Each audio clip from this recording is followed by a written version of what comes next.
নিজেদের মান বজায় রাখতে, মান বাঁচাতে আজকে আমেরিকার সাথে যুক্তরাষ্ট্রের সাথে দ্বিতীয় টি-20 ম্যাচে মুখোমুখি হবে বাংলাদেশ। ঠিক আছে, তো আশা করছি আজকে ওই ধরনের কোনো বাজে ধরনের ফলাফল তারা তৈরি করবে না। আমাদেরকে প্রথম ম্যাচে টি-20 ম্যাচে বাংলাদেশ যেভাবে বাংলাদেশের মানুষদেরকে হতাশা করেছে, আশা করছি দ্বিতীয় টি-20 ম্যাচে এসে তারা এই ভুলগুলো আর করবে না। গতকালকে যে ম্যাচগুলো হেরেছে, প্রথম ম্যাচটা যে হেরেছে, এটা নিয়ে আমরা কথাবার্তা বলেছিলাম। আমরা জানিয়েছিলাম যে বাজে ক্যাপ্টেন্সি, সাকিবের ওভার এখনও বাকি ছিল, তারপরে হচ্ছে বাজে ক্যাপ্টেন্সি এবং টপ অর্ডারের ব্যাটিং ব্যর্থতার জন্য বাংলাদেশ প্রথম টি-20 ম্যাচে খুব বাজেভাবে হেরেছে নবাগত যুক্তরাষ্ট্রের কাছে। আমাদের বাংলাদেশের অনেক মানুষই জানে না যে যুক্তরাষ্ট্র ক্রিকেট খেলে কিনা, জানে ফুটবল খেলে, কিন্তু ক্রিকেট খেলে কিনা সেটাও জানে না। সো ওই ধরনের দেশের সাথে আমাদের বাংলাদেশের টাইগাররা হেরে গেছে।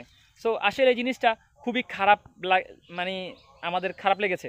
তো যুক্তরাষ্ট্রের সাথে যদি এভাবে হেরে যায়, তাহলে পরবর্তীতে নেপালের সাথে কি করবে, বিশ্বকাপের মঞ্চে যায়। এটা তো কোনো বিশ্বকাপের মঞ্চ না। যুক্তরাষ্ট্রের সাথে যে খেলাটা হচ্ছে, এটা হচ্ছে জাস্ট একটা টি-20 প্রস্তুতিমূলক শুরুজ, বিশ্বকাপের আগে ওখানে কন্ডিশনটাকে বোঝানোর জন্য।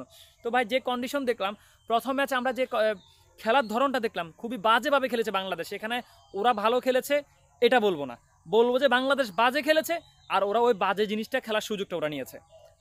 মানে হারমিত সিং, কোরি অ্যান্ডারসন, যেখানে অনেকগুলো বল, এখনও অনেক বেশি বল বাকি ছিল, রান ছিল অনেক বেশি, বল কমে আসছে, সেই জায়গায় ওরা লাস্টে একদম মানে পিডি ফাটি এক অবস্থা করে ফেলছে, এরপরে ওরা জিতে গেছে। তো যাই হোক, অধিকার যাচ্ছি না। তো আজকে বাংলাদেশ আশা করছি তাদের মানটা রক্ষা করবে, আর না হয় নবাগত এই আমেরিকার কাছে সিরিজ হারবে।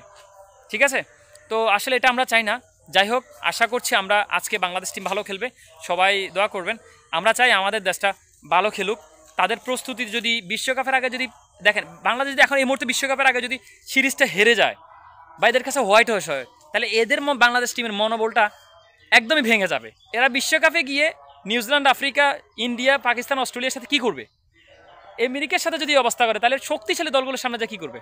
ওই যে গতকালকে মনা একটা কথা বলেছিল, মনা মানে যে আপনারা চিনেন শামীম আহমেদকে, যে কথা বলেছে বাংলাদেশের অরিজিনাল প্রকৃত যে খেলাটা, এটা গতকালকে ওরা প্রথম ম্যাচে আমেরিকার সাথে খেলেছে, এটা হচ্ছে বাংলাদেশের প্রকৃত খেলা। এবং বাংলাদেশ টিম, ক্রিকেট টিম এখনও ওই জায়গায় গিয়ে আটকে আছে। আমি আবারও বলছি, আমার মতে প্রথম ম্যাচটা বাংলাদেশ হেরেছে বাজে ক্যাপ্টেন্সির কারণে এবং টপ অর্ডার ব্যাটিং ব্যর্থতার জন্য। ঠিক আছে।